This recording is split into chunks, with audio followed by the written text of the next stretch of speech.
OG Krugsta. And today is episode 138 of the OG podcast. Welcome, buddy. Yeah. How you doing this cold morning? Uh-oh, you're cutting out pretty bad. Of course I am. Why wouldn't I be? So, again, how are you doing this morning, bud? Good. It's good to be back and ready to talk about some video games. Yeah, we have some interesting talk about. We have some interesting topics to talk about today. So, yeah, how was your week so far? I've been pretty good. I've tested the new RPG that I was recommended to try, and it has a lot of potential, and I will be discussing it today. So I'm really excited to talk about this game. Nice. Unfortunately, I did not get to try the new card game because apparently it was a beta that you had to sign up for in order to play it early. So, I don't have that card game yet. Yeah, I was meaning to message you, and I was like, bro, I cannot find this game you speak of, because I was gonna try it too, and I was like, wait, I don't see it. But I was like, I'll just ask him during this week's episode, because maybe I'm just crazy, you know what I mean? Maybe I wasn't paying. Well, it is available for download. However, it's like pre-registration. Oh. So I already have myself set up as a pre-register, but once it drops, it's going to automatically notify me. Then I'll have access to the app itself. Oh, okay. So that's pretty much what I need to do then myself then. Yeah. All right. You'll have to. Well, can I just do it from the Google App Store, or what? Yeah, just go to it from Google Play. That's exactly where I found it. Okay. Mm-hmm. And for the viewers that are listening later, because they may not listen to last week's episode, what is the game called again? Legends of Runeterra. Okay. I will make sure to check that out. Actually, I'll probably. It's a new card game from Riot Games that's not currently out yet. Only those who have access to the beta can play it. Yeah, because I was trying to find it, and I was like, where is it? And I couldn't find it, but now we can find it and get it going. Other than that, how's the rest of your week been? It's been the usual work and enjoying the new game and debating if I'm going to keep playing the game, which I'm pretty 90% sure I will. It's very heavy, but I'm loving it a lot. Like I said, I'll get into details about that later. And other than that, it's just been about the same old stuff. I've been playing a little bit of Shadowverse, which I do need to rant on a little bit. Not too happy with an update they recently made. So I'll be talking about that too.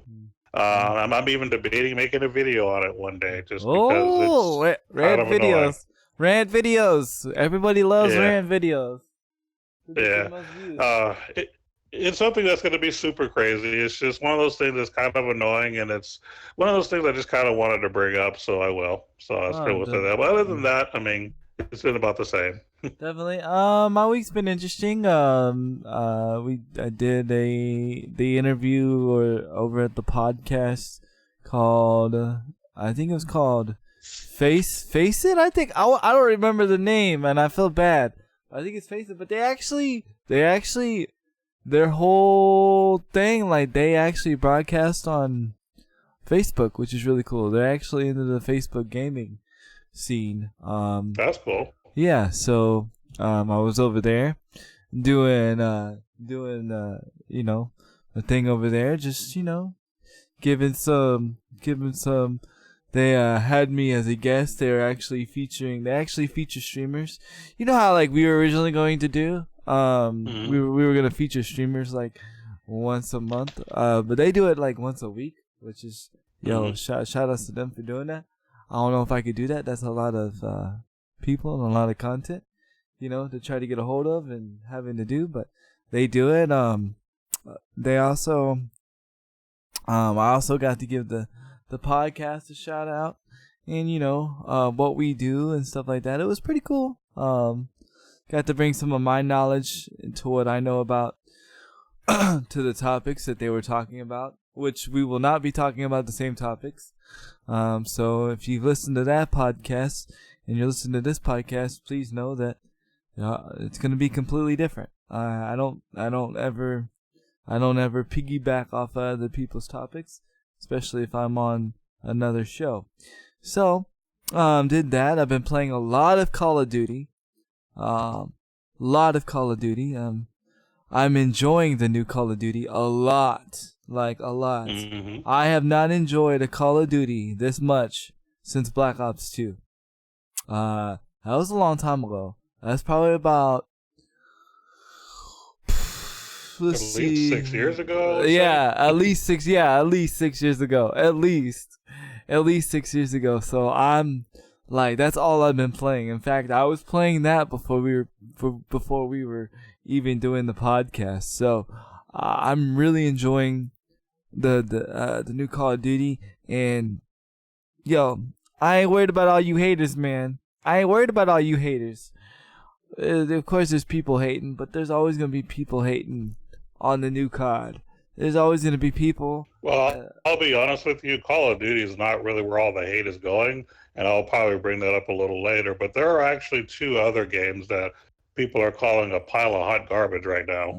Oh, nice. I can't wait to hear the other hot pile of garbage. I have not played NBA 2K at all since Call of Duty is officially dropped. I haven't played any game since Call of Duty is officially dropped.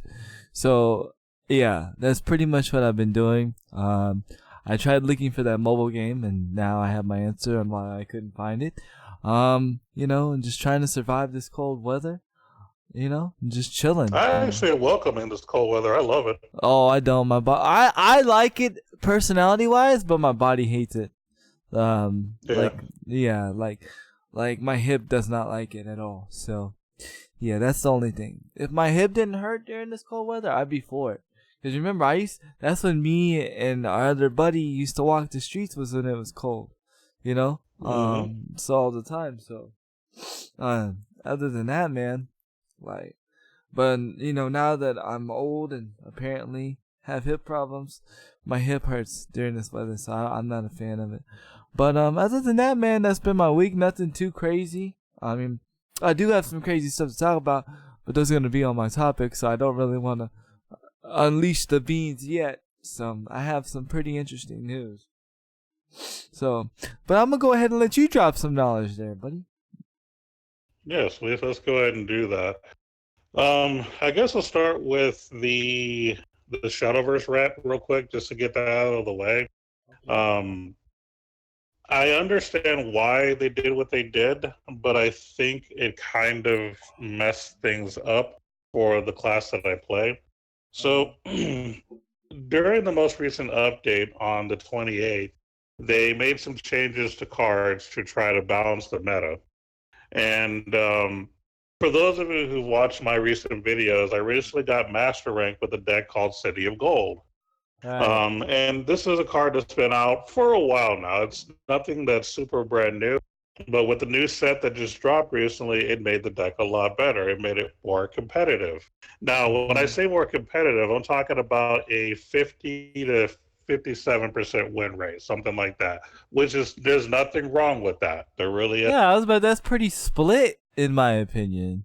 Yeah, I mean that's a fair, in my opinion, percentage to be able to win without it being super broken. Right. The problem is that they nerfed the one card that makes the entire deck to the ground, to where it's, in my opinion, unplayable.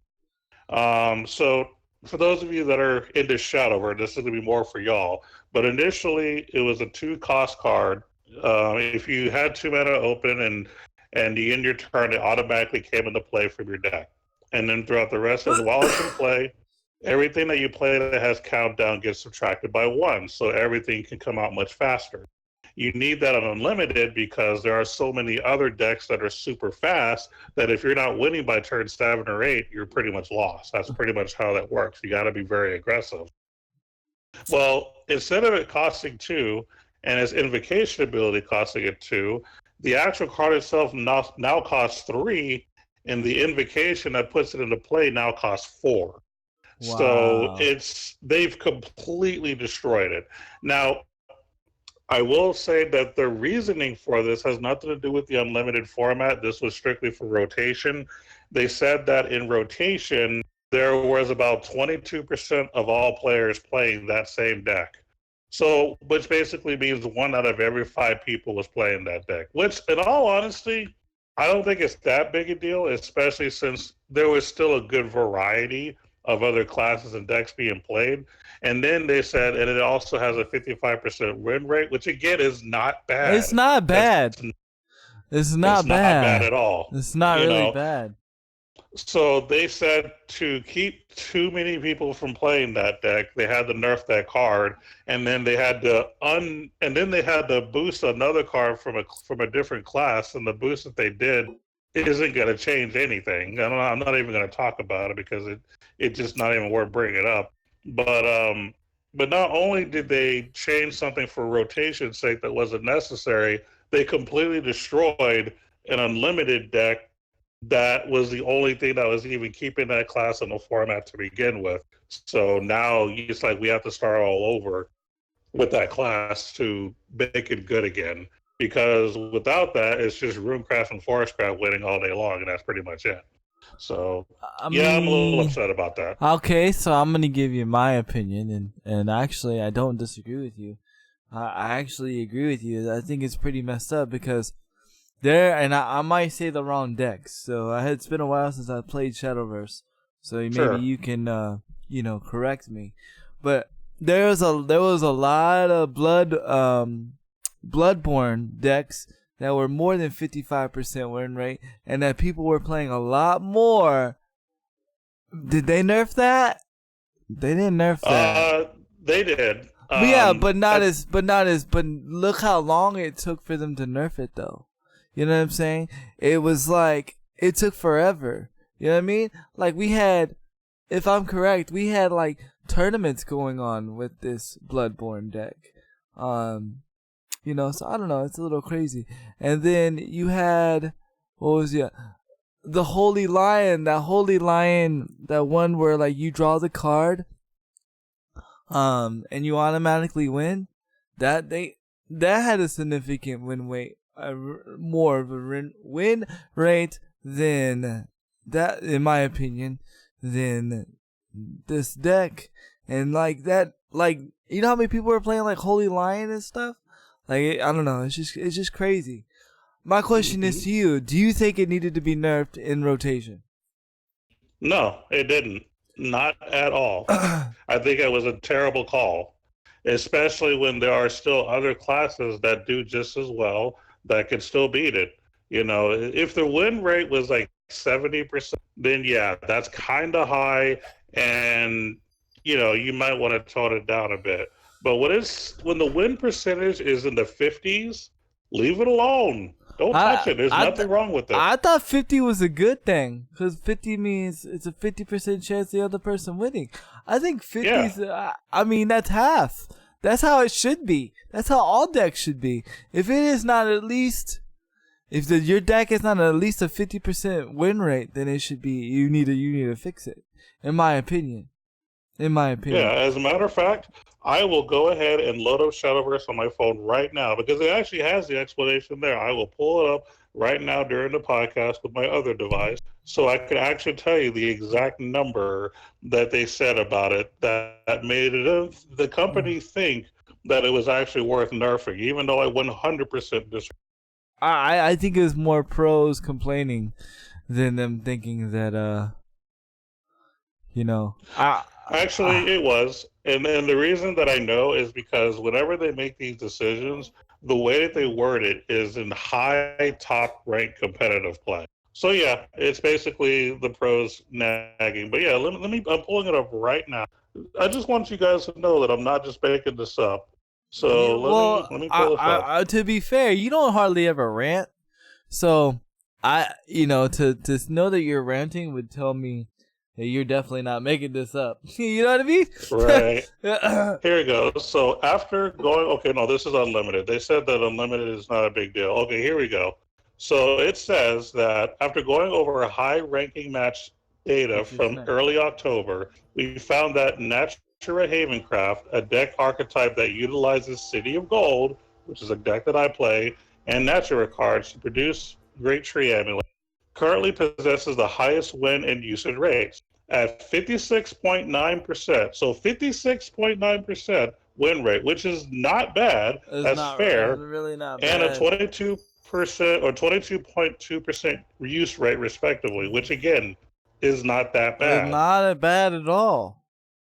Yeah, I feel like Bloodborne or had more of Lovecraft, yeah. Bloodcraft had more of a usage percentage than anything. Like Yeah. it seemed like every game when I was like steady playing Shadowverse, it seemed like Hmm. every person I was playing against was either Haven or Or Bloodcraft. Bloodcraft. Yeah, Yep. you know what I mean? Now they did do the nerf. I know what you're talking about. They did do a nerf about almost I mean, a few weeks after, maybe a month after I think it came out. They nerfed both classes. Not to the point to where they were well. Actually, they nerfed the blood card to where it was literally unplayable, but the deck was still good because of everything else. Right, And then with exactly. Haven, they made a nerf that was okay. I think that what they did to Haven back then was okay. It wasn't bad, but it was okay. No. But in this particular, because back then those decks had more of a 60 to 70% win rate, so I could understand those decks being nerfed because your win percentage was super high, making it to where nobody else was playing anything else. That made sense. This doesn't. You're talking about a 56% win rate and 22% usage. That's not bad at all. Now, Right. if it said 70% win rate with a, let's say, 45% usage, then yeah, that would be a problem because that means almost everyone's playing the same deck and that gets annoying. This is Right. not that. You had no legit reason to do it. And like you said, it was probably a bunch of top ranking players complaining about it. And they're like, no, I don't want it. And the sad thing is the one class, and this is something that Blue Reboot complains about a lot, and I understand now that I play Bluff Unlimited and Rotation. The one class that's always consistently the best is always Runecraft. They get the most broken stuff all the time where they can play like 7 or 8 cards in a turn and just decimate you, especially at Unlimited. Right. And they almost never nerf those cards. I've only seen one recent nerf that was actually worth something. But everything else, they pretty much just keep everything they want, and they continue to be tier 1 all the time in both Rotation and Unlimited. They never touch that class. But all these other classes that, you actually have to work to actually play and get a satisfying win, well, they nerf the crap out of every other class. So that is kind of annoying. But the funny thing is, though, and I haven't played in a while, but I'm pretty sure it's still the same. Dragon's probably over there like, yo, bro, where's my buff at? You know what I'm saying? Because, I mean, if they're really worried about, like, percentages, like, why not boost Dragon's percentage up? You know what I'm saying? Like, Yeah. you know what I'm saying? Because Dragon gets no love, man. Dragon gets no It love. Like, It really. doesn't really get much love at all, but Dragoncraft is playable now. It is actually decent. It doesn't get played as much because it gets overshadowed by a lot of other classes, but there is a Dragoncraft deck that if you play it, you will get I'd say about a 52% win rate. Like you could do good with Dragon in rotation. Yeah, and that's cool. But I'm just saying, like, if they're really worried about percentages and Hmm. like boosting percentages and nerfing percentages, that just tells you like that nerf came out of nowhere. Because if they were really worried about percentages, they would have fixed the percentage in Runecraft, like you were saying, like nerf the Hmm. crap out of Runecraft, and then they would boost Dragon up a little bit. You know what I'm saying? Like give Dragon some Yeah. love. You know what I'm saying? But it's not. It's just pros wanting to get their way. You know, and so they got their way, and Hmm. now, and now the game's gonna be unbalanced again. You know what I mean? Because you don't understand. Well, you understand. But what a lot of people don't understand, when you affect one thing, you affect the whole game. You affect. Yeah. You know what I'm saying? because Yep. there's reasons why you have certain cards in your deck for certain decks. So now that you done that, like you done messed up the whole game. Now you have to Oh yeah. reevaluate everything now. And to me, what makes it just a pile of crap that they did is that the one card that they did make better means absolutely nothing to nobody. Like, it's a card that nobody played when it first came out, and even with them making it better, it's still unplayable. Like, no one's going to care because you don't need it in that particular class that you're playing. And it's a card for Portalcraft, which is one of my 3 best classes. So I am a Portalcraft player. Right. And being a Portalcraft player, when I saw, oh, they made something good for Portalcraft again, I looked at it and I was like, oh, this is hot garbage. I don't want that crap. It's still no good. I don't even need it, you know? And I'm like, if you're going to make Portalcraft better again, why don't you undo that nerf that you did like a year ago when that deck was tier 1 and you nerf like 2 or 3 different cards in the same deck? Right. Why don't you unnerf those? No. That means that the pros will complain if you do that. Right. And the pros is what's keeping the game alive. Let's be real. Somewhat. I mean, I'll be perfectly honest. Hearthstone is still number 1 on the card game list as far as popularity. But yeah, you know what I'm saying. They're not. Yeah. Yeah, the pros and the big content creators are what's keeping the game alive. You know what I mean? Mm-hmm. You know, so they're gonna more cater to do what they want them to do. So that's interesting, man. That's crazy. I'm sorry they're ruining a game, but I'm not surprised. Yeah, it happens. I mean, it hasn't made me like want to put the game down yet. But if I start playing Runeterra and it ends up being good, and Shadowverse continues to make these mistakes, changes could happen. You never know. Right, exactly. No, I mean that's kind of like why I want to jump on it, because I want to be a star. I want to be a star, but I want to be a part of something new. You know what I mean? So right. So yeah, I have some interesting news. Okay. And this shows why NBA 2K will not fix their game. You ready? Okay. NBA Live 20 has officially been canceled. Really? Yep. EA has officially canceled NBA Live 20. They will not be making it this year. Again, they will not be making another basketball game again this year. They canceled last year. I think the last one they made, I want to say 18 or 17. And they were supposed to be making something big to, rival NBA 2K20.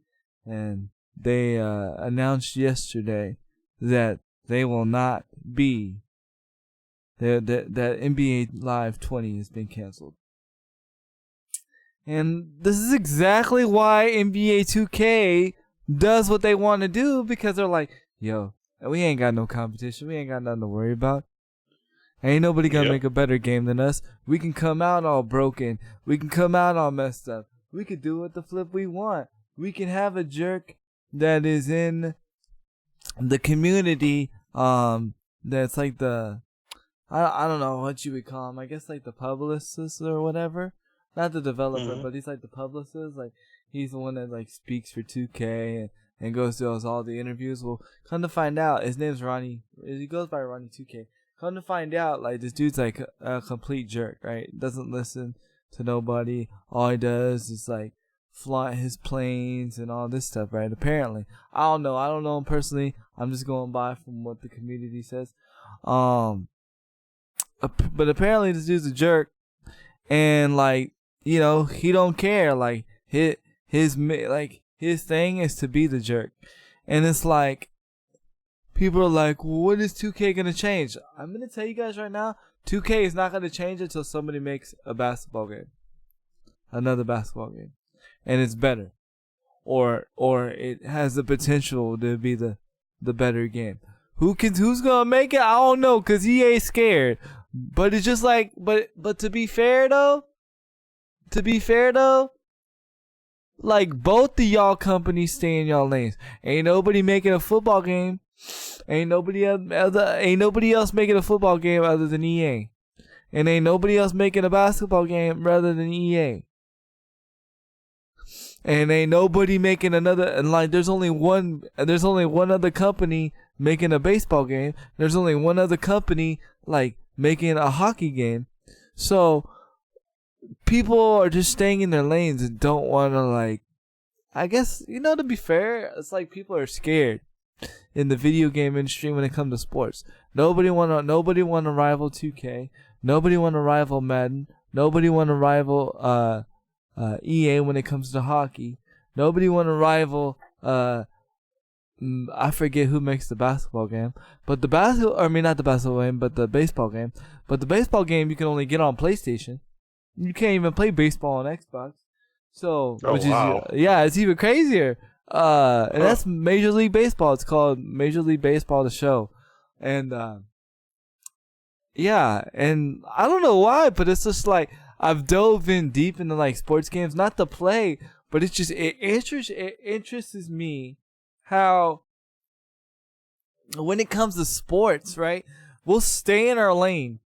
We won't cross paths with each other. But when it comes to first person shooters, like Call of Duty, Fortnite, PUBGs, your BRs, all that, everybody's trying to get in their lane. Everybody's trying to take a piece of that lane, but ain't nobody, it's okay, 2K, you can have all the pie you want. You can have all the pie you want, 2K, when it comes to basketball. Oh, it's cool, man. You can have all the pie you want when it comes to football. You know what I'm saying? And it blows my mind, bro. And it's like, you guys realize these games are not going to change until a game comes and tries to rival that game and be better. And it's like, I get what people are saying. They have the licenses. Like EA has the licenses to the NFL. 2K has the licenses to the NBA. EA does too, apparently, because they were making NBA Live 20. But my question is to you, what makes you think, developers, that you couldn't do a better job? What makes you think that you can't offer them a better deal to EA, to NBA, or to the NHL? Quit being scared, you know what I'm saying? And freaking rival these companies, dude. We as gamers, we need competition in the basketball lane. We need competition in the football lane. We need competition. Without competition, we cannot make great games. Please, somebody, make basketball great again. Please, somebody, make football great again.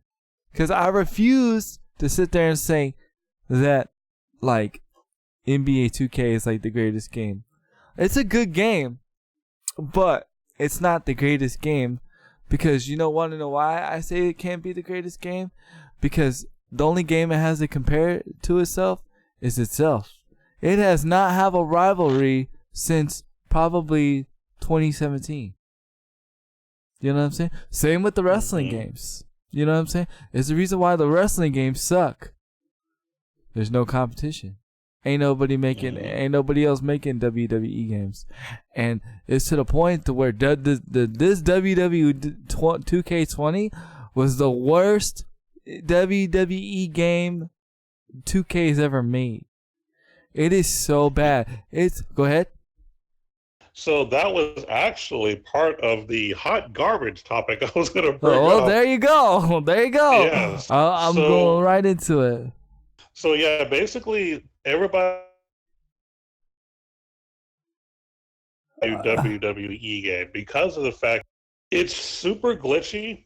And not only is it super glitchy and everybody's posting a lot of videos about it, but the graphics on the older WWE games look better than this one. So we're in 2019 with worse graphics. Oh, you're cutting out. Hey, yo, what up, man? What up, man? I saw you, man. I was just in mid-thought. And, yeah, I know about Fortnite and Ninja, buddy. Go ahead. Sorry. No, you're good. But as a matter of fact, you're cutting out again. Apparently, the main company that was partnering with I guess 2Ks and all that to make these games, they're no longer a part of them.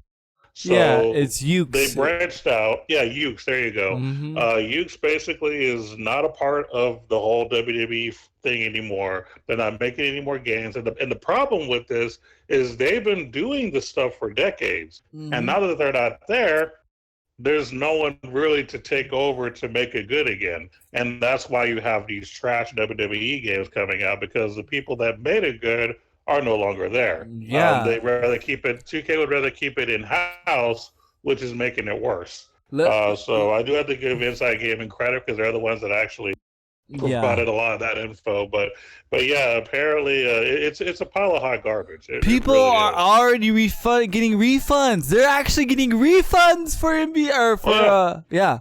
for WWE 2K20. Oh yeah. And let me It's tell that you, bad. and let me tell you how much NBA 2K20 is broken.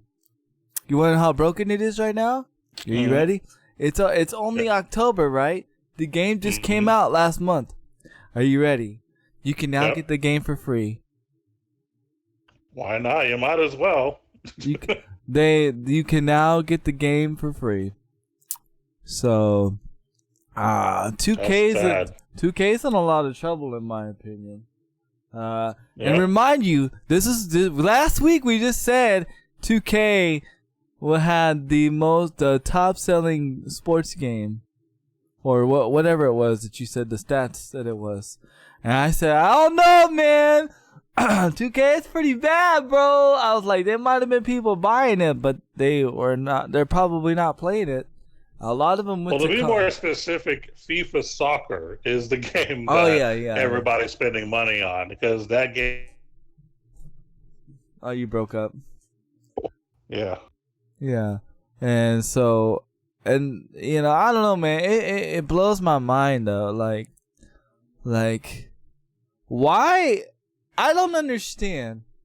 Like, if my stream is like crappy, like, I'm not gonna stream. Like, I'm gonna work on my stream and make it better. Like, as far as like quality, as far as content wise, like I mean, like the video quality, the sound quality, stuff like that. So as a developer, as somebody that makes video, why would you want to put out a game that does not even come close to par of what you're either used to? Why would you want to put something out broken? Why would you are you really that hungry for the money? Because let me tell you what, you'll make more money if you make a good game and a game that lasts longer than a game that just is gonna only last you maybe a couple months because it's broken. You know what I mean? Like, I don't understand these developers anymore. I don't get it. I honestly would love to sit down with a developer and them to just be fully transparent with me and for them to tell me, look, this is why we make a broken game. This is why. This is why, even though we lost our developers and we knew the game was going to come out like crap, trash, hard garbage, as OG put it, this is why we're fine with putting out hard garbage. I'm sorry, I would not. Go ahead. Hot garbage. I would not be happy with myself. I would not be a proud developer knowing that I'm allowing people to buy hot garbage. Yeah. I would not. There's nothing in my mind. There's nothing in my soul that tells me, you know what? Yo, that person just bought my hot garbage. I'm so excited. Thank you for buying my hot garbage. Like, I just don't get it, man. I will never understand it. Yep, that's business, unfortunately. It's bad business, but it's business. It ruins the integrity of the developer. Like, now you can never trust a game that comes out by the company. Nope, you can't.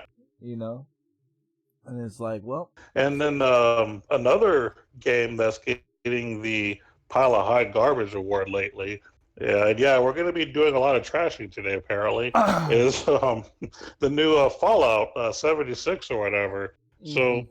as everyone knows, that game kind of launched, and everybody on the ground was complaining about it, except some other few hardcore gamers. And apparently, what they're doing now for the hardcore people that they have, they're trying to monetize the crap out of them to basically try to get the most they can out of the effort they put into the game. They haven't fixed the game. They're just No. monetizing the crap out of them. Yeah, in fact, we were talking about this over at the other podcast. Basically, Mhm. what's going down is they are charging. Yeah, if you wanna have your own private server, you must pay $100 a year.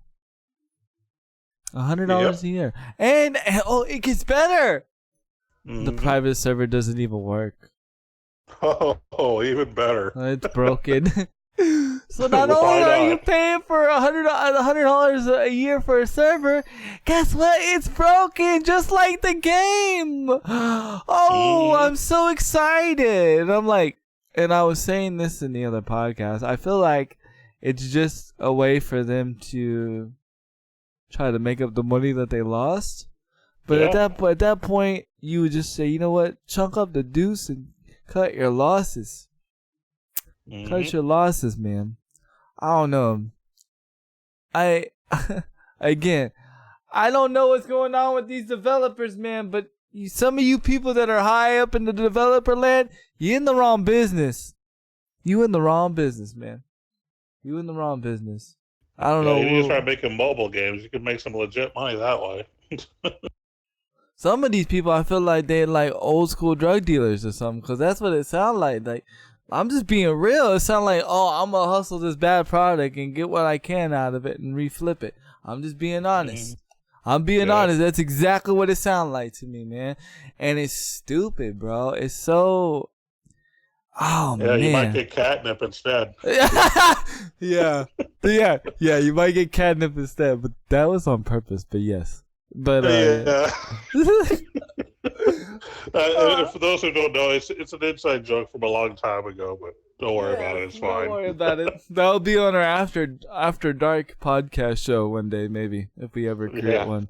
We have to fix our audio issues though before we can even venture off into new territories like that.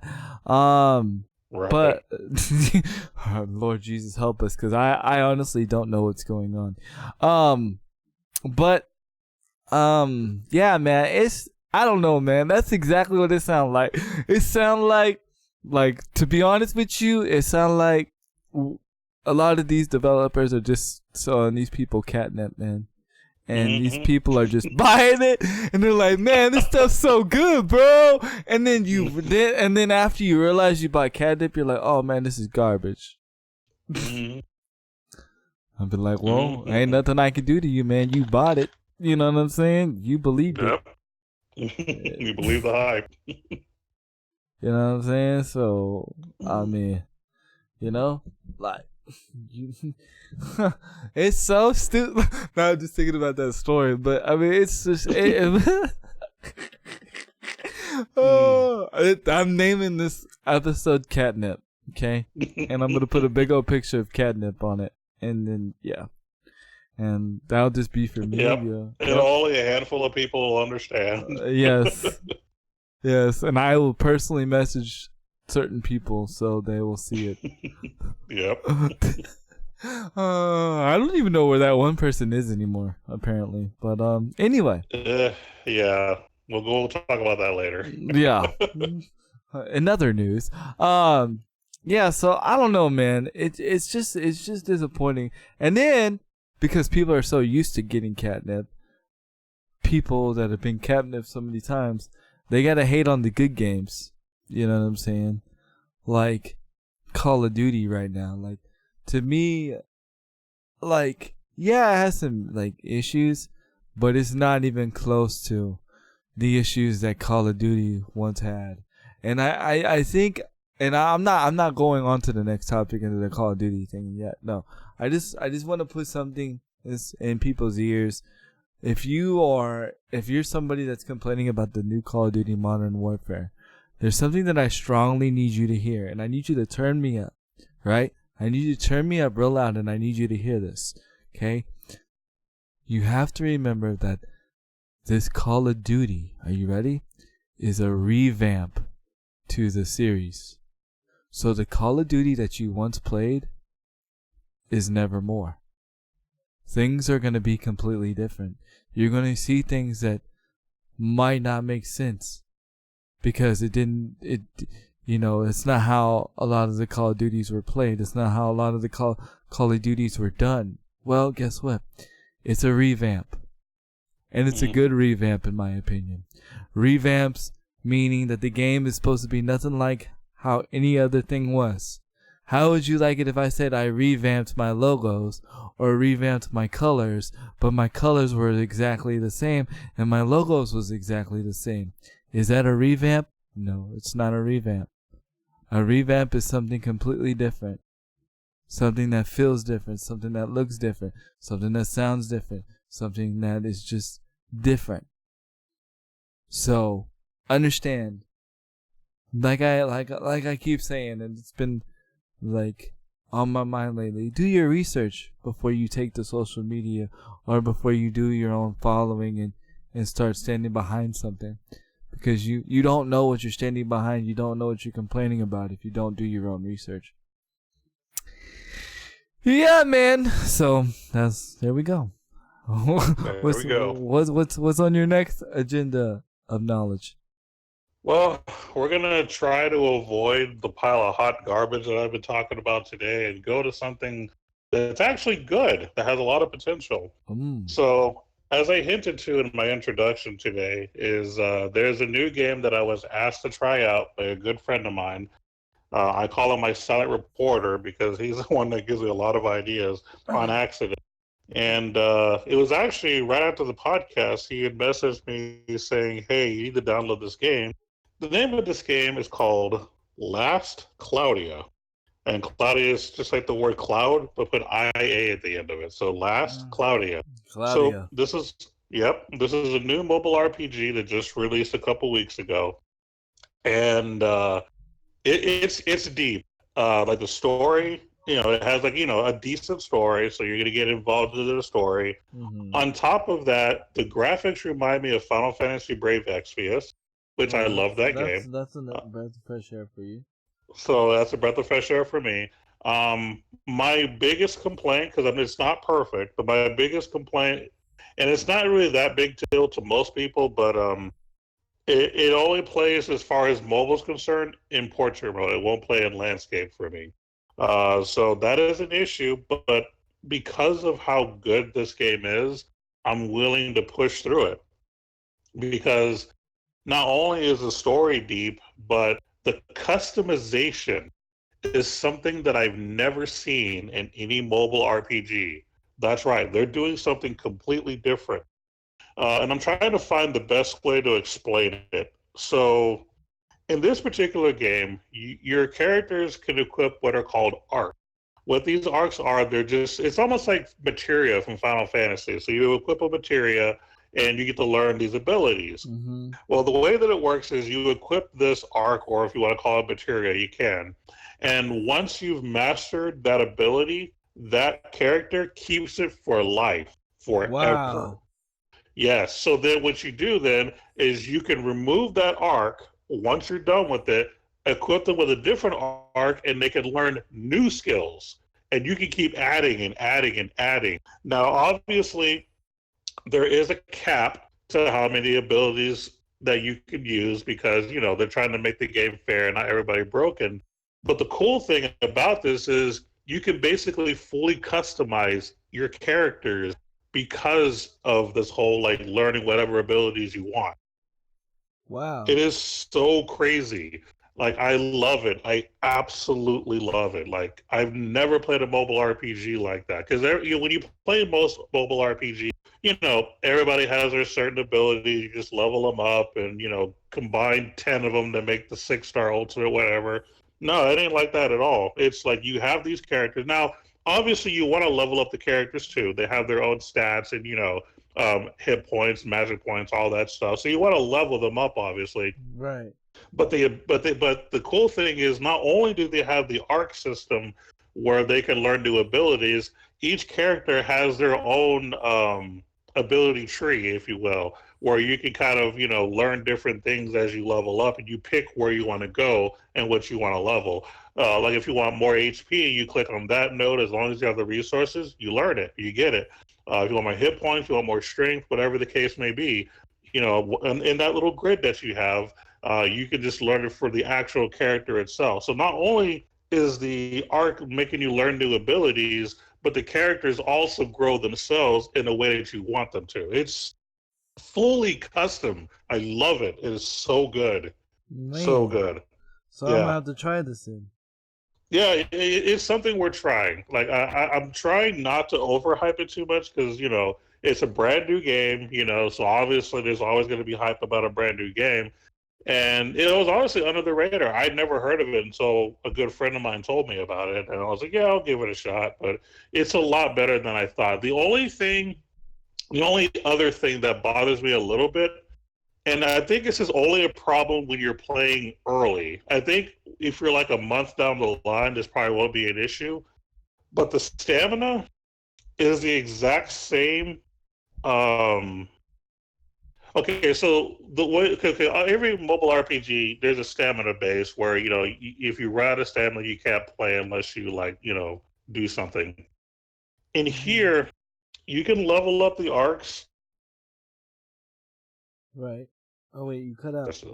That does bother me a little bit, only Oh, because I always you cut believe out. stamina You should be cut by out. itself. You cut out at leveling up the arcs. I just want to let you know. Okay, all right. So I'll say it again.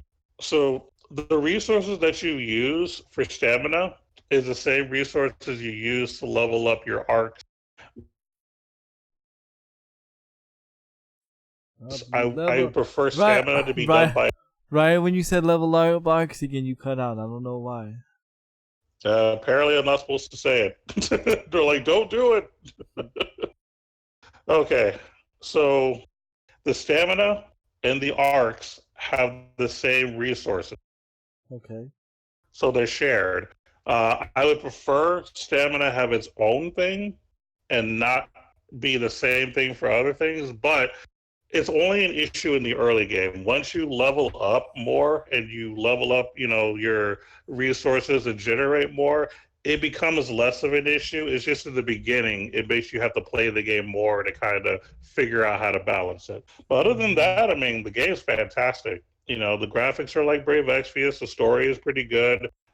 Fully customizing your characters is fantastic. I mean, it's awesome. I think that FG3000 did a video on this game as well. The only Hmm. thing that he didn't like from what he was telling when he from his video was the fact that you only have a limited number of characters. But that doesn't bother me because one of the things I hate about mobile RPGs is when I have to grind to get thousands of different characters. That just becomes annoying after a while. Right. Because The and then full customization makes up for it. because because after a while, it just when you just grinding characters, it just seems like it's the same. It's just the same characters, just different powers. You know what I mean? Or and it just gets old fast. It does get Uh, old, absolutely. But being able to fully customize your abilities, like I want this. Now, obviously, you don't just get all the arcs like in the media. You have to actually pull them in random, packs or whatever, which is fine. So some arcs are going to be stronger than others, and some arcs are going to have different abilities.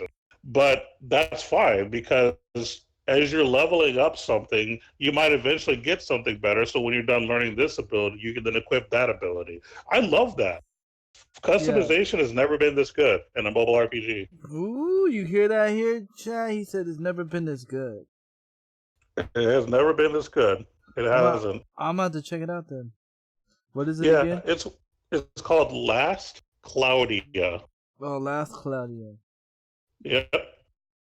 I'll have to check it out, man, for sure. Yeah, it's very legit. I'm not even gonna lie. Like it has a lot of potential to be, up there in the top RPGs and for mobile. And this is the interesting thing in my opinion, just overall. 2019 has been a fantastic year for mobile games. They've made a lot of good mobile games this year. Like the developers for mobile, they're on fire this year. Like not every game has been great. I mean, Right. there's always going to be some garbage somewhere. But I'm complaining more about console games this year than I am about mobile games. There's a problem. Yeah, it's because some people, even though people take console gaming seriously and PC games seriously, developers are not taking the game seriously. So that becomes a problem. You know, trying to get Mhm. that quick buck, man. That quick buck. Yeah. You know, if you really want to Mhm. get a quick buck, you should get in a mobile game. Just saying.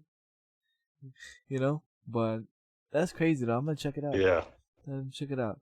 Yeah, I'm Um, very high about this game. I really am. So yeah, definitely give it a try, gentlemen, ladies and gentlemen. Definitely. I'm gonna have to tell Cloudy about this game too because Cloudy plays a lot of mobile RPGs, and right Hmm. now I think he's playing. I want to say 8-bit Heroes or 8-bit Heroes or something like that. He's all about that game right now, and it's an RPG Okay. mobile game. But I have to tell him about that because he might enjoy that too. Um, what was I gonna say? Oh, so and you know I have to bring this up. Another big star over from Twitch has moved over to Mixer.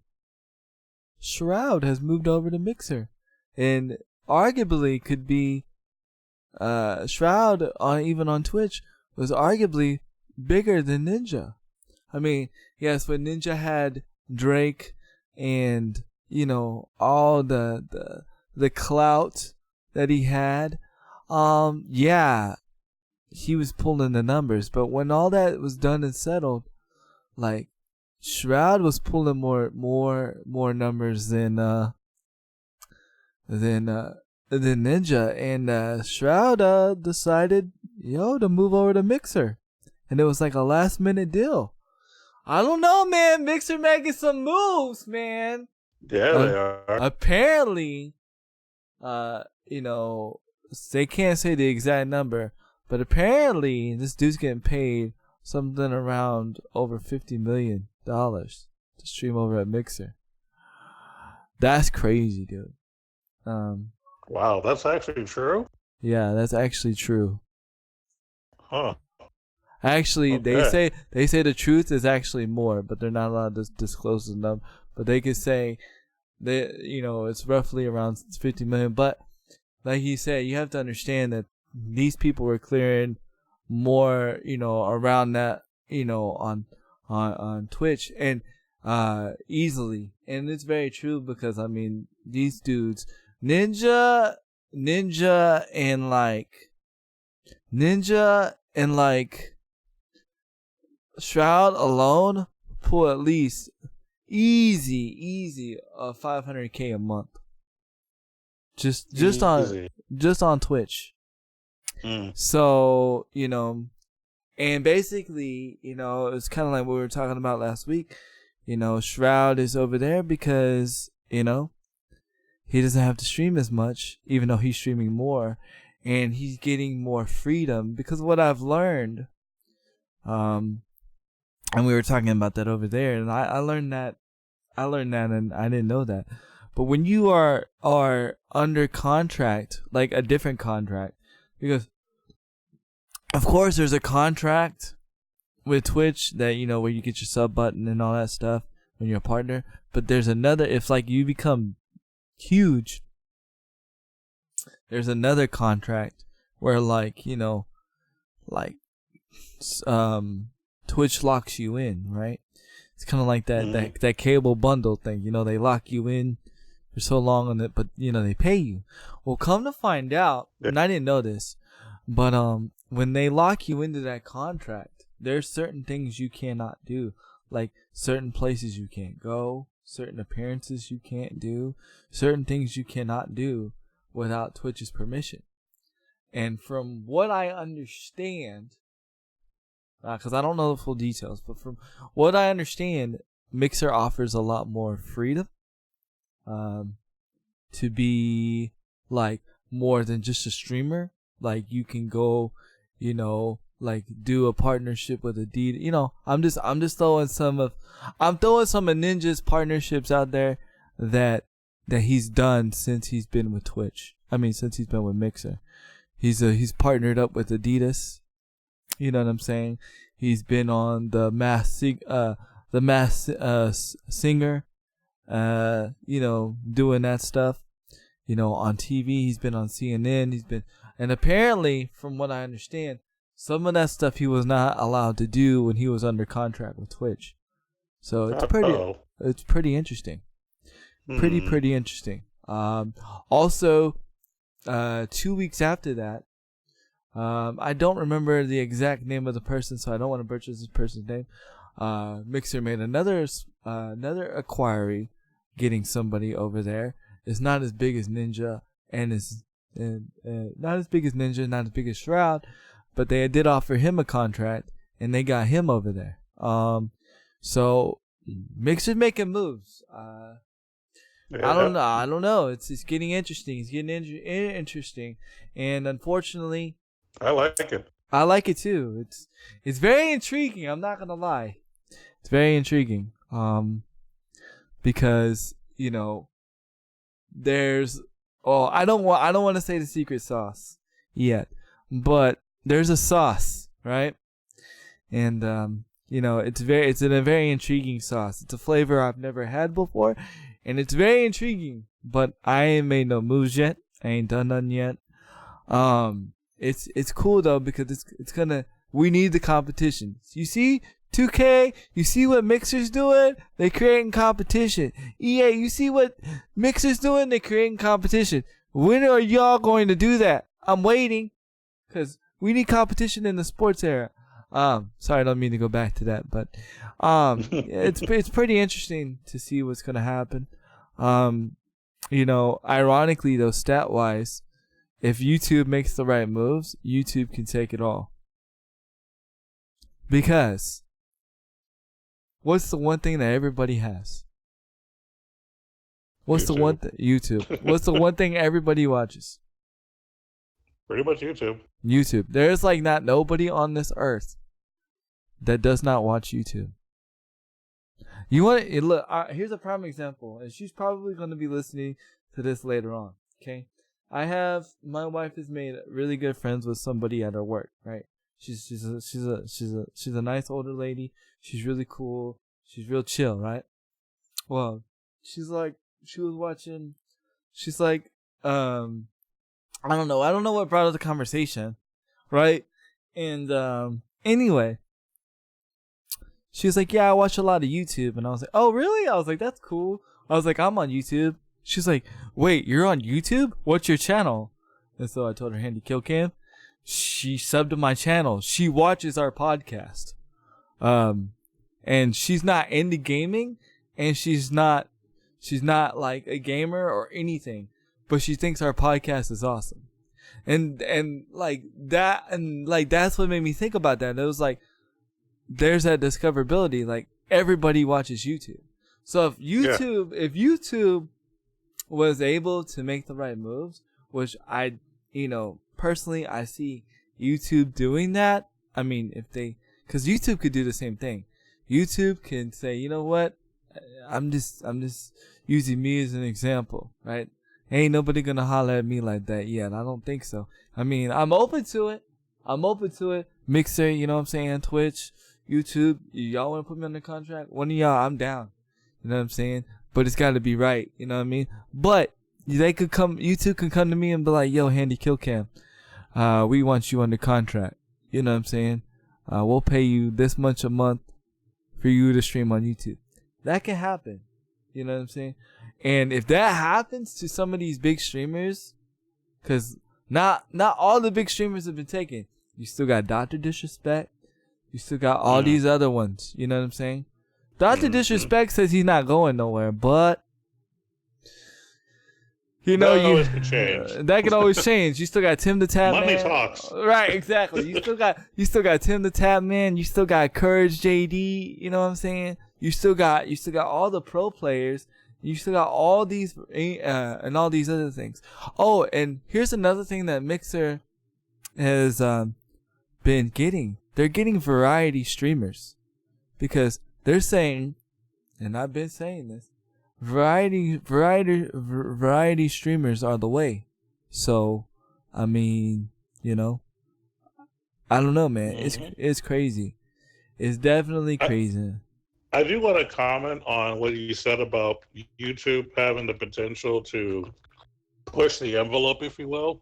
Mm-hmm. You know what opportunity is right around the corner for like the best potential experience for Stadia. Stadia. Mm-hmm. If Stadia does it right with YouTube and content creators, that could create a monster.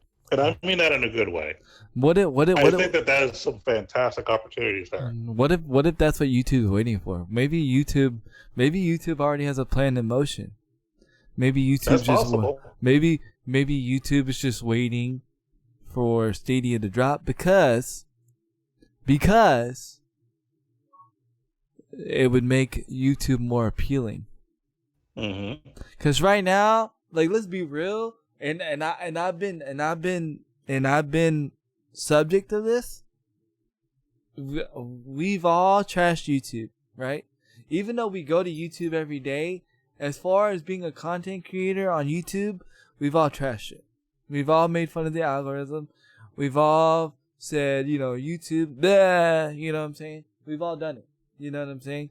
So YouTube kind of has this like this stigma of like, yo, stay away from YouTube. If you know what I'm saying? Or you know, try to find another way to get discovered. You know, I mean, there's some people that do well on YouTube. I'm not saying don't do it, but sometimes YouTube can be a hassle, and we've said that before on this channel. That YouTube can be a major hassle as far as like freedom of content creation and getting flagged for no reason and all this stuff. It's very annoying. So what if because of that, and they know, yo, YouTube got a stigma right now, so let's not try to contract any other people right now. Let's wait until Stadia drop.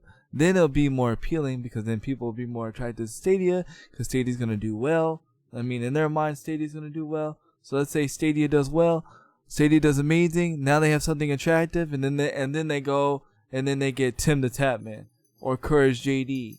They get someone that's already big on YouTube. Imagine.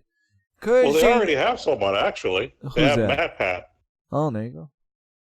That was a guy. Now, for those who don't know who MatPat is, he also has a gaming channel. And as a matter of fact, one thing that I can say, you know, that I would be proud to do my own self is he's had Reggie from Nintendo on his YouTube channel. Oh, yeah. Do you know how big that is? Yeah, that's pretty big. I remember you talking about that.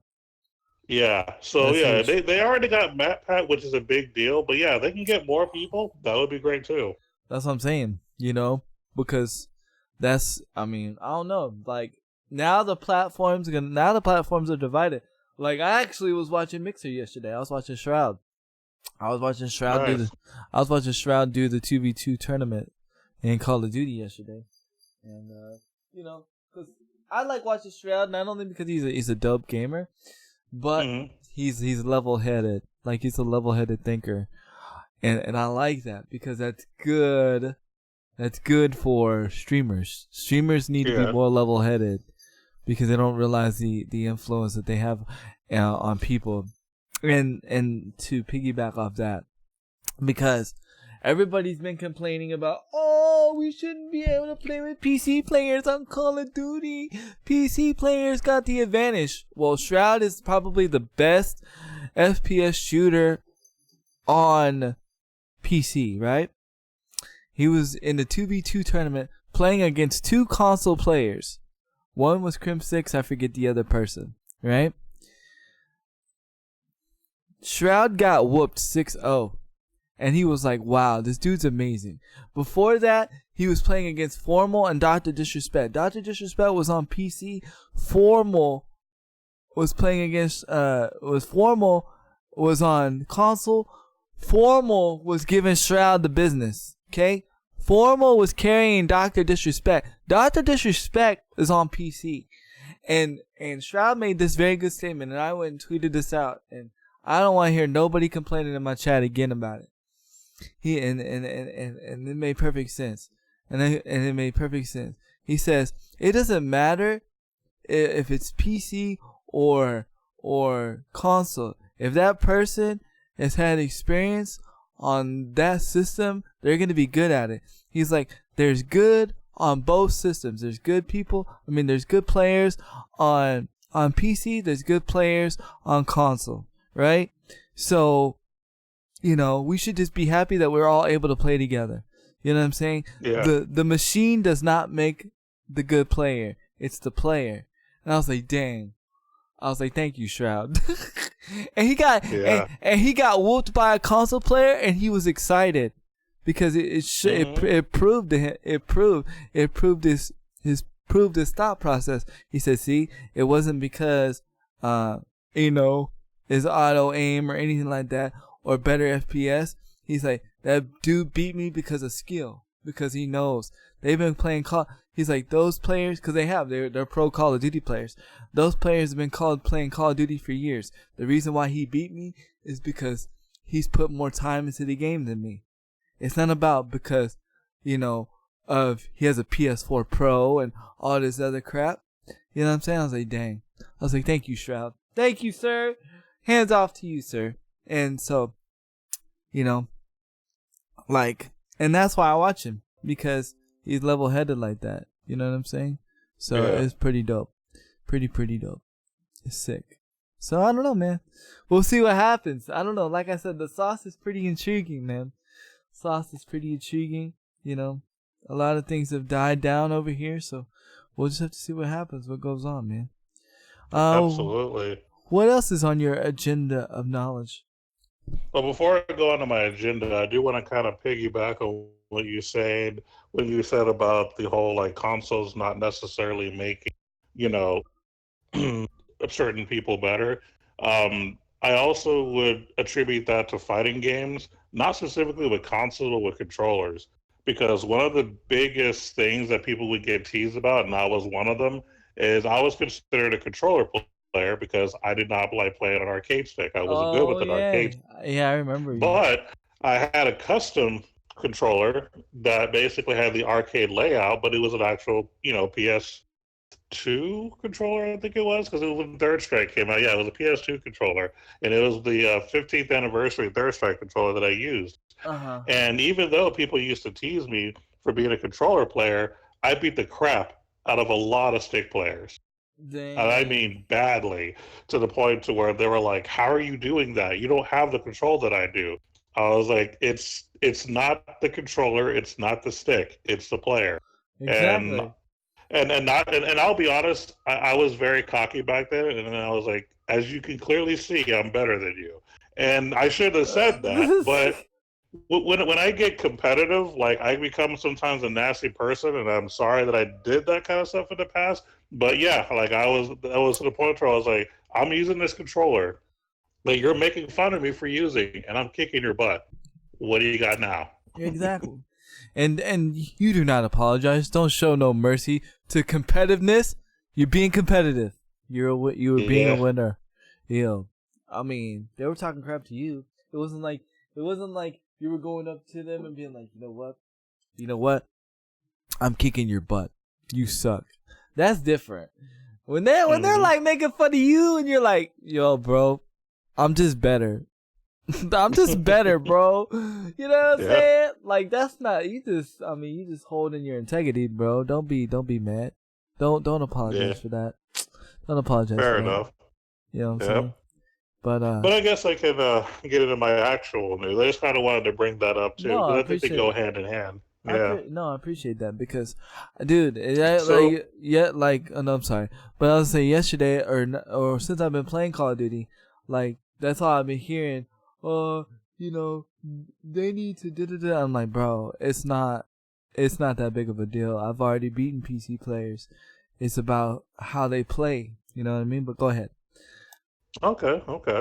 Well, I'm gonna bring up a little company that we brought up called Tencent. Da da da da Um, da. My future stockholder. No, I'm just kidding. yeah, exactly. The reason I'm bringing them up today, and this is something that we've been kind of hinting at for a while, off and on in the podcast.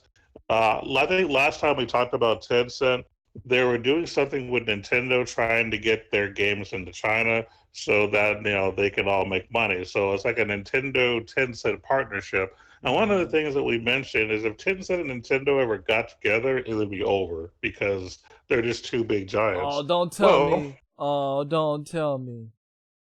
It's well, they're happening. they're not 100% partner yet, but it says Oh. Tencent is actually hiring developers to specialize in porting titles to the Nintendo Switch. Oh, I'm excited. I'm sorry. Yeah. Oh, I'm excited. Bro, give me PUBG Mobile. I'm buying it. I'm buying it. I don't care. I'm buying it and I'm streaming it. Bro, give it to me. Please. Yes. Tencent, who for those who haven't listened to our podcast at all, because we always talk about them, they're one of the biggest, companies in China. They don't just specialize in video games; they do a lot of other things too. But we mainly focus on the video game aspect of the company, and they make a lot of money on gaming alone. They are Mm-hmm. responsible for games like what was it, not League of Legends, but the game is similar to it, Honor of Kings, Arena of Valor, stuff like that. And then of course they have stocks in the PUBG, um, what is it, Fortnite, and all that. Like they all own a percentage of their revenue. Like they make money off of those games. Well, they're now they've been for a while, helping out Nintendo, but now they're really starting to partner with Nintendo because first they were just helping Nintendo put games into China. Now they're actually wanting to start developing games, and they have a specific team that they're trying to make. It's not just they're just trying to get some company to do like a small project. They want a specific team to only handle porting games to the Switch and making sure that they run properly. That's big. When you have a big company like Tencent behind you trying to push product on your system, you got Right. something going. Man, that's So so it could sick, be dude. something. That's going to be some competition right there. Man, I'm excited. Yeah. Just give me PUBG Mobile on the Switch. I will spend $40 right now. I will spend $60. I'm saying it right now. I will buy. I'll pay $60. I don't care. I'll do it. I don't want to, but I'll do it. I'll do it. Yep. I'll do it. Man, that's exciting. Hmm. Well, Oh yeah. man, you need to hurry up and get your Switch, man. Tax return need to Oh yeah. come, man. So you get your Switch Tax on. return. Hey, it's almost that time. Let me tell you. It's getting there.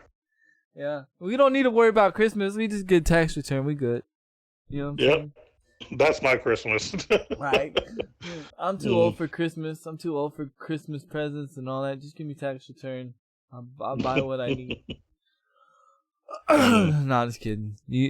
Properly, if you really do get tax return, people properly invest it. Don't make. Someone taught me something a while back. Don't make your tax return turn into another bill.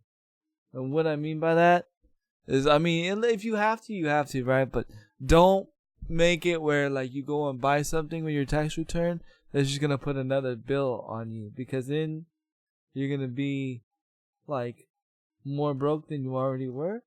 So try to, like, if you buy something with your tax return, make sure you buy it all the way so you're not paying another bill. You know what I Right. mean? I agree Yeah. with that. Yeah. So Hmm. I Because did. sometimes I use my tax return to like pay off something and Yeah. then give me something nice afterwards that I'm Right. not constantly paying on. Right. Yeah. Yeah. Yeah. Yeah. Like, even that's a good thing to do. Like, pay something off. You know what I mean? Yeah. Pay that car off that's like almost 2 months, away from being paid. Pay that house off. Pay the whatever you're paying on. That is almost off. Pay it off, because guess what? You know, um, You know, you never know. You might be making a $500 car payment or something. Psh, and you could pay that off in like with your tax return. That's $500 extra dollars in your bank account each month. That now you have to spend and do whatever you need to do. You know, that you didn't have. Yep. Give you some breathing room. It's always nice to have some breathing room. It is. To be fair, to show. It's kind of funny. It's funny how God always works with me and my wife. We just spent the last of our tax return like a little bit ago. Like probably like a couple weeks ago. Like so like we try to make sure to make it last us, if not over or around the time we get our next tax return. And the only reason why is because my wife's putting more into her business. Like she's investing more in her business. If she wasn't investing more in her business, we probably still have it. You know what I mean? But it's a good investment. So, you know, to expand and do. So, just a little bit of knowledge of you guys. You're just sitting there chilling and listening or whatever. Because I know how it gets. Man, I get my tax return, I would get a new car. Well, yeah, you get a new car, but then that new car costs you $600 a month. So. Yep. How Don't long do that unless you have to. How long you gonna have that car? You know what I mean? Yeah. So, but definitely. I think it's my turn. Yeah, it is. So, there was a new, or not a new, but Blizzard had their announcer thing, and at BlizzCon or whatever, and they announced new things coming to Overwatch. They also announced Overwatch 2 coming. A lot of people are not happy about it. Really? Well, I can say the one reason why I'm not happy about it is because PvE is coming to Overwatch. And, you know, for those that don't know what PvE means, it means player versus environment. Kind of like RPG, kind of like, I'm not saying it's going to be RPG-ish style, but, you know, you're going to be playing against AI things and stuff like that. And yeah, I'm not looking forward to that. Whenever Overwatch has those events, those special events where it's PvE, I'm not playing those. To be honest with you, I hate to admit this. This is probably the longest I've went without playing Overwatch. I haven't played Overwatch in probably 2 months. That's pretty long for me. But so yeah, I don't know. I don't know, man. I don't know how this Overwatch 2 thing's gonna do. I think it almost is too, and it's weird to say, right? Because we've had Overwatch 1 for like 4 years, almost 4 years. Mm-hmm. And so you would think it's almost time for a new game. But yeah, I see that. From the timeline perspective, yes, it's time for a new game. But at the same time, there's a lot of things that they have not gotten right in Overwatch that they're not going to get right in Overwatch 2. You know, a lot of it's the competitiveness. A lot of it is that, you know, that nonsense, you know.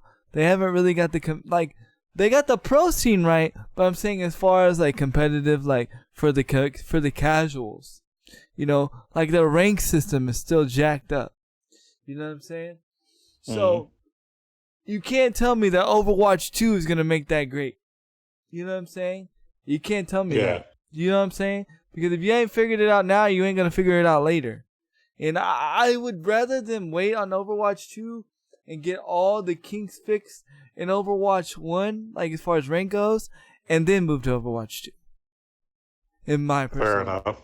But they're not doing that, and I'm a little hesitant. I won't be buying Overwatch 2 right away. I don't think they set a release date. I'm not sure, but you know, and as far as the characters go and what characters are being released in Overwatch 2 and still in this, they really didn't specify. A lot of people are just guessing, right? So I'm not gonna sit here and we're not gonna sit here and be like, well, do you think this character should be in Overwatch 1 or 2? No, we're not gonna do that here, because first and foremost, OG is not into the Overwatch community that much, and much to well enough, so much well enough to know those characters and who I'm talking about. So it would just be me talking to myself, and believe it or not, I don't like talking to myself a lot of the time. So, yeah, but I don't know. It's pretty crazy that they're coming with Overwatch 2. I don't know. I'll have to see what happens. Also, that is interesting. Also, they did announce that Diablo 4 will be coming. So they're That's a big deal. Yeah, Diablo is a pretty big franchise. I've actually played the older Diablos. Like the last Diablo I played was Diablo 2, and I played that a lot. As a matter of fact, that was one of the few PC games that I actually played. I actually played that on PC at a friend's house, and we used to land up, and we would just just level up together and grind, have a good old time. Let me correct myself. They didn't announce it, but there was like little hints. There was like leaks of it being dropped with some art. With some art stuff that they're releasing, and you can tell that they're working on Diablo 4. So let me rephrase that before people are like, where did they announce that? I didn't see that. Yeah. To be fair, I didn't know that either until I was in the other podcast. The only thing I knew about for sure was Overwatch, because I'm not a Diablo person. I'm really not. So subconsciously, a lot of the Diablo stuff like just goes over my head, or I accidentally skim past it. You know what I mean? So yeah, it's not on purpose. It's just I'm not a Diablo fan, to be honest. And that's fine. I don't know. I don't like a lot. Look, so like when I think of good over the top games, I'm thinking Zelda, right? And stuff like that. So like if it's not like an old school game like Zelda or something like that, I'm really not into over the top play games. I'm just really not.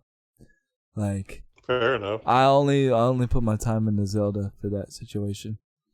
But what else do you have in the? Well, one other thing that I found, because for some reason when I was trying to save pages last night of what I wanted to talk about, most of them got deleted. So I had to go through and find them. But I found one of the ones I actually wanted to bring up. It's actually related to PUBG, which is why I was scrambling, because you were talking about PUBG, and I was like, oh, that's right, I had something on PUBG. But I just found it, so thankfully. PUBG Mobile rolls out a real-time anti-cheat system. Huh. So the advanced detection technology is able to scan for suspect software and modifies game data to put a stop to users trying to cheat the game. To consistently combat hackers, PUBG Mobile employs a massive library where the firm cross-references any suspicious activity. What this basically does is, if for some reason it's caught, they can get you dealt with real time, like during gameplay. So I think that that's pretty cool that PUBG is actually taking the effort to try to balance the game by eliminating cheaters. I think that's great. I think all companies, especially when you're playing a game like that, need that. Mm-hmm. I always wonder, like, especially when it comes to like mobile stuff, because you can do like a bunch of.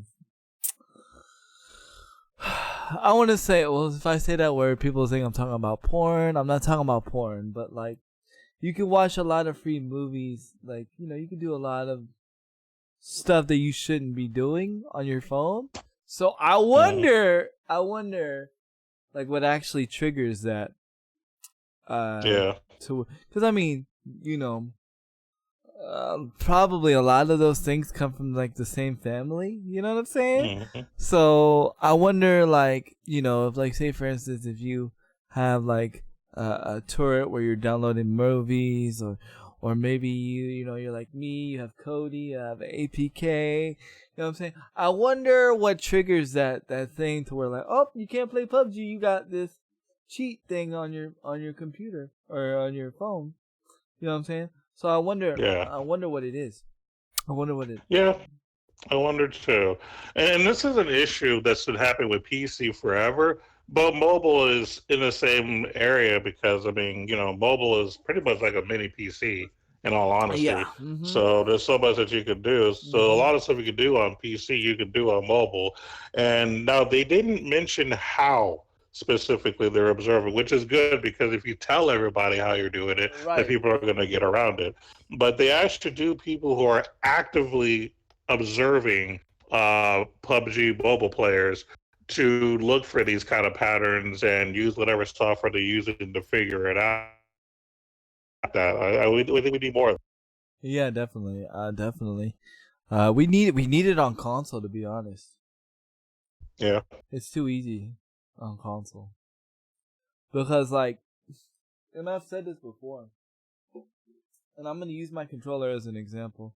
For those that are not watching, you're not gonna be able to see, but I'm unplugging my Astros CR40 controller, which is my most favorite controller. But I'm using this as an example, not because it's in this controller, but there's a lot of third party controllers, such as the FPS Dominator that adds paddles to your controller that come with mods. And some of these mods are cheating mods, like anti-recoil, the Jigger mod, all these things that are found in Call of Duty that can't be stopped. And they're like, why isn't Activision stopping it? It's not. It's not. You have to understand. It's not Activision's responsibility to stop it, right? Because these mods can be worked on any game, right? It's not like these mods just only work on Call of Duty. It's not like these mods only work on Call of Duty. These mods, just like this controller, works on any PlayStation game. So it's up to PlayStation, it's up to Xbox, it's up to their security team to, okay, you're gonna make a thing where you can put paddles on the back of your controller, okay, but you can't. Okay, you're able to use that, but we're not gonna let you use the turbo firing mode. We're not gonna let you use the automatic reload mode. We're not gonna let you use all the other mods. Like, they have to write something in legislation to show that this is cheating. You know what I'm saying? Because even though, like, if I plug in my FPS Dominator, if I get my regular PS4 controller, plug in my FPS Dominator, put it in mod mode, and activate all the cheats, and do all the cheats, and like go like him and Call of Duty. It's why I don't use my FPS Dominator no more. The paddles were great, but I don't use it because I don't ever want to be accused of cheating, and I don't want to have to keep showing that I'm in turbo or in tournament mode and not in cheat mode. So my thing is this, like, until that happens, like, it's not illegal to use those mods.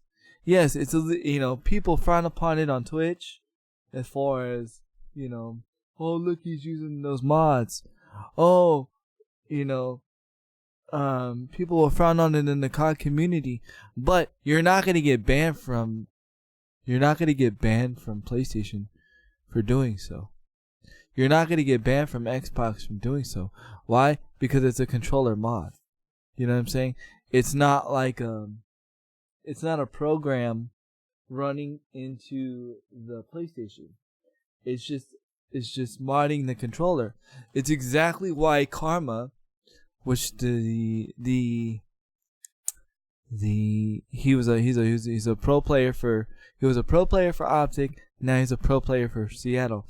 This is why he said that as long as a certain dongle, which was I can't think of the name, is Cronus Max. As long as the SCUF controllers were being used with the Cronus Max, he wasn't going to play no more, because it's very easy to access mods with the Cronus Max stick, because you're not putting it into the PlayStation. It's just bringing a signal to the controller. But the problem is things like Cronus Max, things like the FPS Dominator, they're not illegal. They're not illegal on console. They're just not illegal. Yes, it's frowned upon. Yes, it's a gentleman's agreement.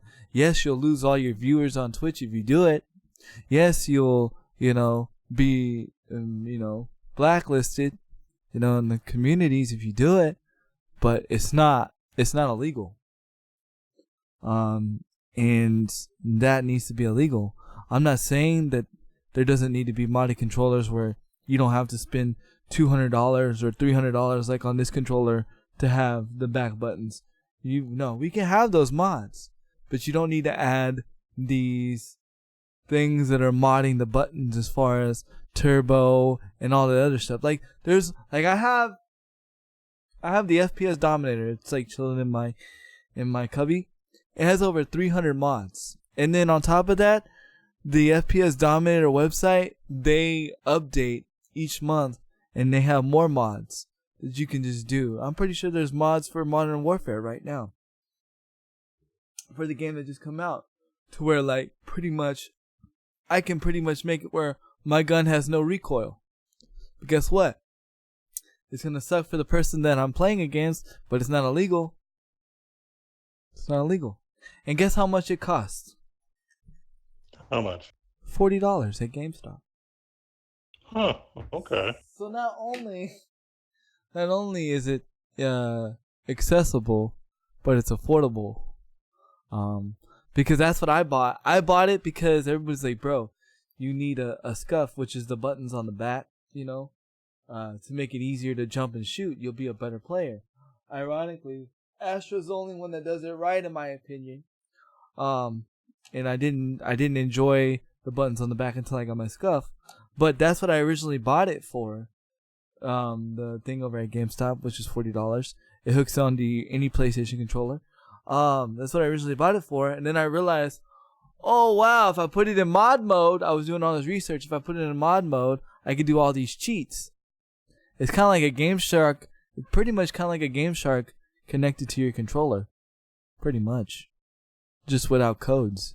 It just does things to your buttons and to your controller. It manipulates your buttons and your sticks to where you don't have to do any effort. It does everything for you. But that's the thing that I'm saying. There needs to be something. There needs to be something that needs to be illegal on console. I don't know how or who you need to get in touch with or what needs to be done, but that needs to be illegal on console. I nobody better never ever say, "Oh, it's for accessibility for people that are disabled." No, please don't, because that's not legit. There's a difference between accessibility and playing flat out cheating. Yeah. There's a difference. There's a big difference.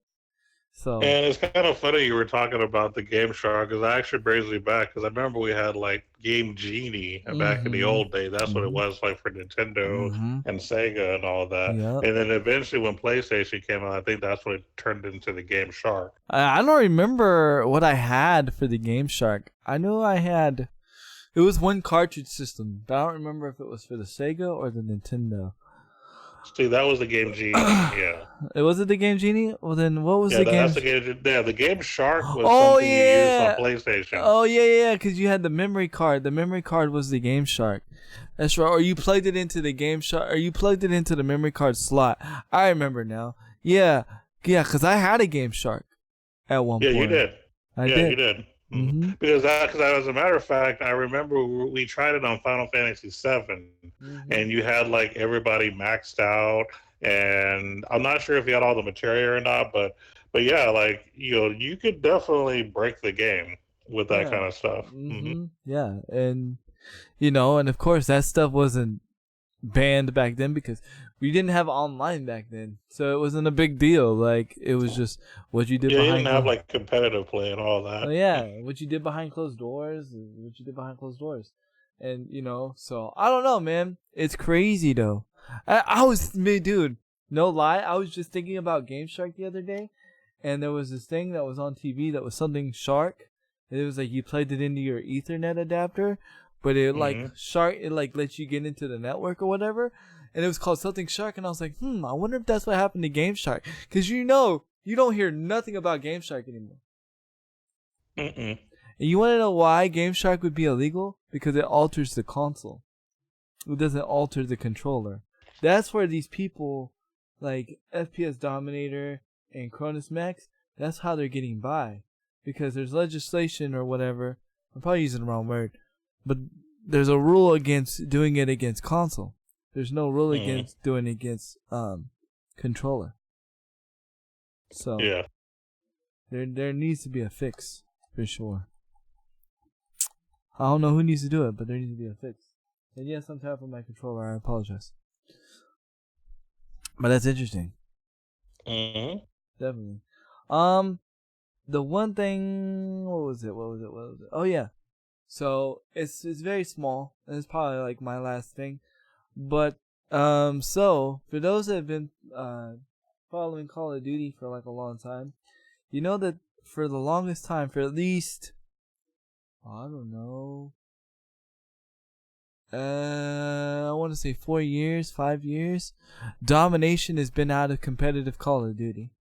For those that don't know what Domination is where you have 3 parts of the map, A, B, and C, and as long as you hold if you have A, B, and C, and the longer you hold points on the map, the more points you get. If you hold 2 points at once, the quicker your points go, and you have to defend those points. Well, for the longest time, when Call of Duty first came in the competitive scene, Domination was part of the competitive. It was part of competitive. But then they said, we're going to take that out because it's Respawn, it's really crazy, and there's other stuff we can do. Right? Well, officially, it was announced yesterday, Domination is back in the competitive scene. And a lot of people, a lot of the pros are upset. A lot of the pros are upset about this new COD because they said it was not made for competitiveness. But if you remember what I talked about, what was it? Right when Modern Warfare was announced, I read an article that specifically said, we're not making this Call of Duty for the competitive people. We're making this Call of Duty because we want people to have fun. And I specifically said, this is bad because Call of Duty's going into franchising next year. And now the pro players are like, oh man, this is crazy. What is this going to mean for franchising? I try to tell y'all, man, nobody be listening, man.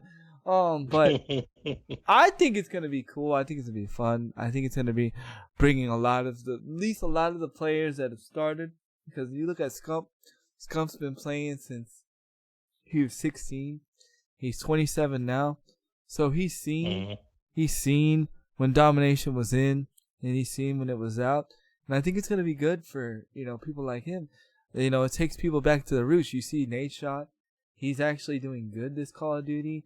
And what I mean is, y'all know he's not a pro this year or last year, but he was a owner, for the COD team. And he's actually doing good. You see all the old players that are not pros anymore, or that are old pros, doing really good in this Call of Duty. And I think it was good. I think this Call of Duty has a lot of good. There's one downside to this Call of Duty, and it's the one thing that nobody's complaining about. So I gotta complain about it. The game's too loud. The game's too loud. Too loud, huh? It's very literally you need health insurance to play this game because you're gonna have to buy hearing aids. Health insurance, wow. This is how good this game is. Very, very loud. Okay, all right. I literally could not hear. Now, are you ready for this? Mm-hmm. This is the best Call of Duty campaign I've ever played. Really? I actually played the campaign. You want to know why? Because they do the same thing every year. The moment the servers are supposed to come out at a certain time, they crash on release. So it makes everybody have to play the campaign. The campaign is so crazy, bro. I literally had to turn my head. I almost thought I was going to get banned on Twitch. Let's just say, because I don't want to get us flagged on YouTube, there are certain type of scenes that include bombs and people running. Oh, yeah. Into buildings and doing things. I can't say the word because it'll get us flagged on YouTube. But, yeah. It was pretty crazy. And then there's like one part that if you're not careful, you actually shoot a young person. I'm not going to say what. So yeah, it was pretty crazy. And I was like, oh crap, I'm about to get banned on Twitch. Please don't ban me. I didn't know. I'm sorry. But it's like really intense. It's like watching a movie. I didn't complete it. Yeah. I didn't complete it because, servers came back on. But one of the biggest complaints I have is the sound. And a lot of people are complaining about dead silence.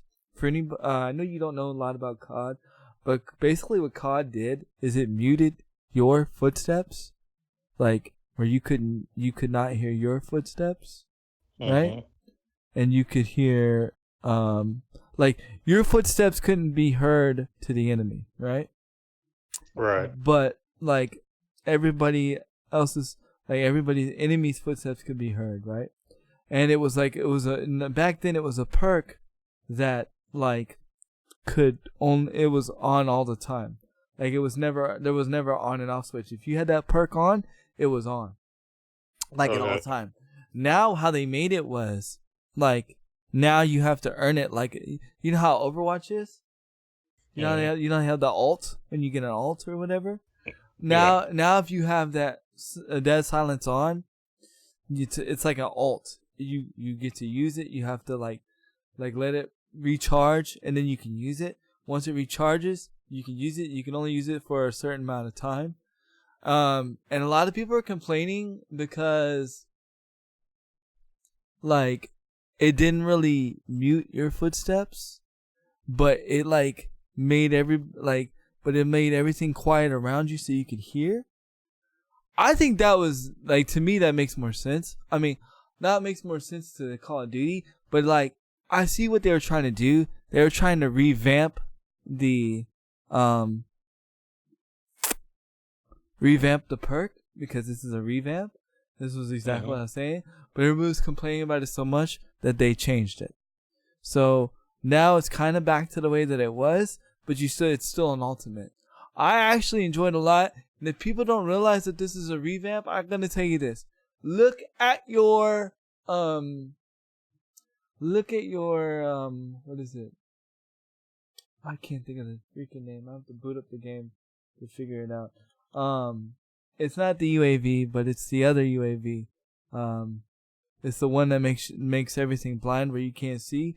Normally, like the UAV, the second UAV, like when it makes everything blind, it just flies around the whole map for you, right? But this time around, like you can only pick a spot that you want it to blind. It doesn't blind the whole map like it used to. So they reinvented on how certain perks and certain kill streaks are used, and I love that about the game, because it's like everybody's relearning COD all over again.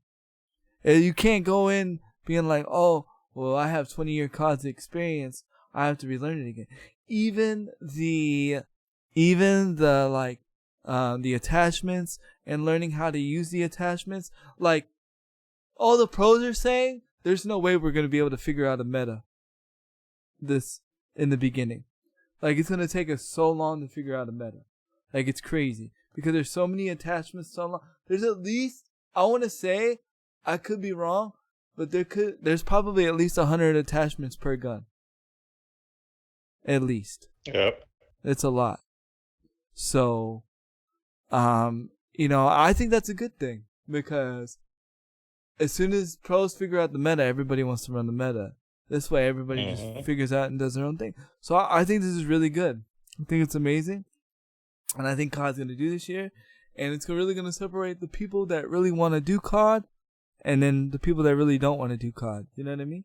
So I give COD, because I could say this. and I have the stats to prove it. I've already put over 22 hours in the Call of Duty. So I can literally give a rating. I give Call of Duty Modern Warfare an 8. The only reason why I don't give it a 9 is because it's too loud. Oh god. If they fix the noises, I'd give it a solid 9. You know what I mean? A solid 9. A solid 9. And that's mainly what gives it a 9 is because of the campaign. Every game mode I've played has been solid. Which is crazy because normally I just play TDM, but the way they have it is where you can randomize it, and one day you might be, or one game you might be playing Domination, another game you might be playing Cyber Attack, another game you might be playing Search and Destroy. Like, it's so amazing, and I was like, man, that's so genius, because normally I would just stick to the playlist that I know and just stay in there and not learn any of the other game modes. But now I've been playing the other game modes, and it's just made me a better player all the way around. So I'm really enjoying the game. Really enjoying the game. So nice. I encourage, if you don't have a good game to play right now and you have the money to spend, try Call of Duty. You will enjoy it, I promise.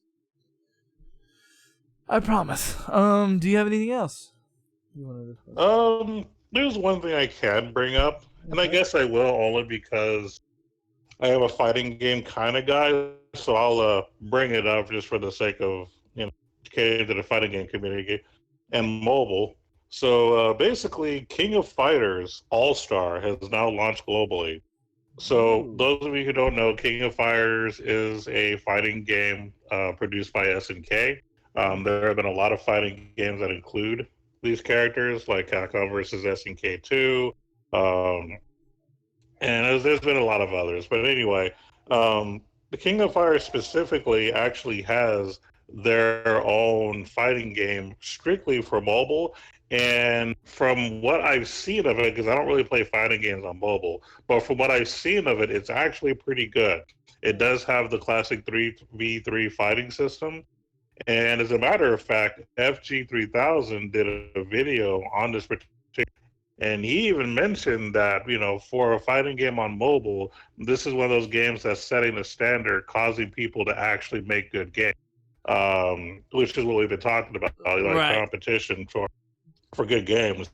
And to see a fighting game on mobile actually be good, that means something. Mm-hmm. That really does. Because, typically you only play it like on arcade or console. You don't really care to play it on mobile. It just doesn't feel right. But from what they were demonstrating from the different people that I've watched, I was like, oh, wow, this actually looks kind of cool for a fighter. And so I kind of wanted to bring it up for those of you who are interested in a mobile game that actually has fighting game mechanic. King of Fighters All-Star is probably going to be the best experience you're going to get right now. Man, I'm going to check it out. What up, X? I don't know what to really call you because your name's crazy, but I'm going to call you X.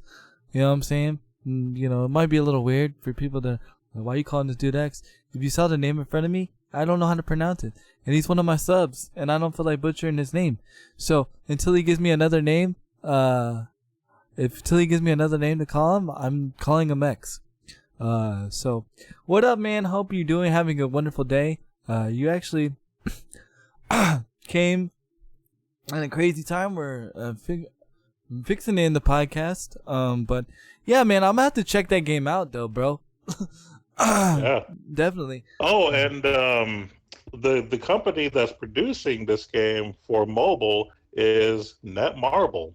Ooh. So for those who don't know who Netmarble is, I'm obviously have history with them because Netmarble is the company that made Seven Knights. Mm-hmm. Now, why does that matter? Well, Seven Knights is another mobile RPG that I actually think is a good game. It is a fantastic game.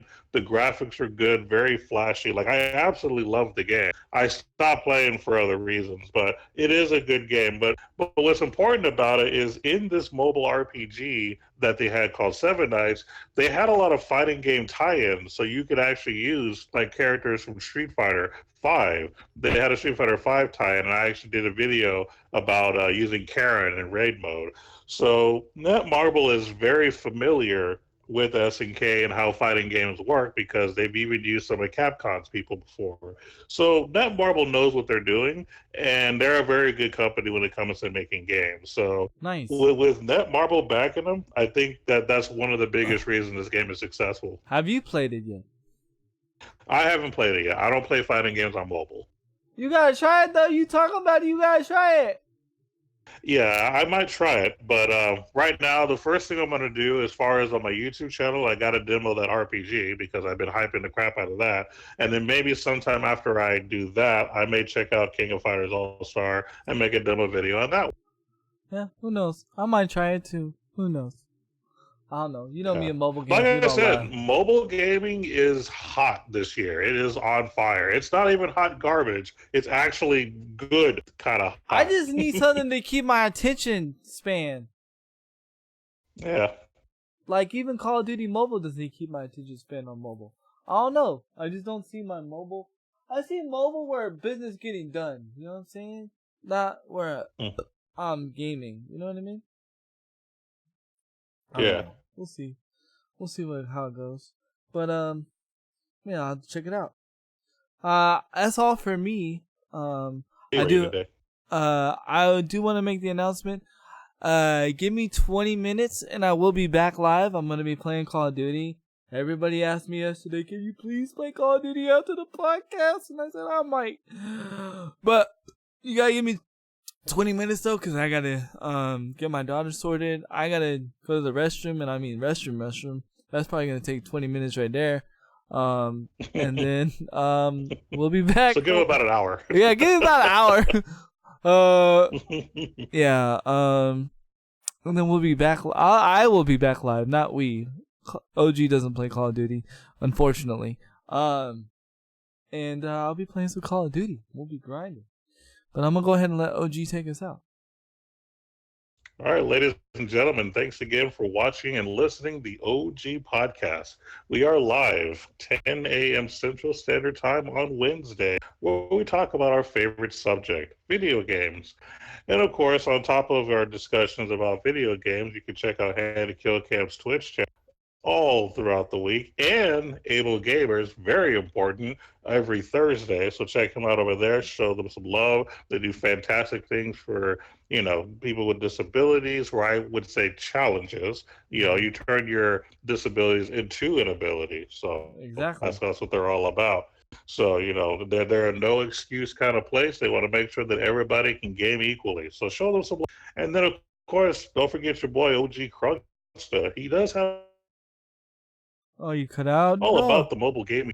Yeah, that's right. And of course, there's going to be a demo coming soon of that RPG I told you about. So look for that coming soon. And other than that, we'll see you guys next week when we're on the air. You got to take it easy.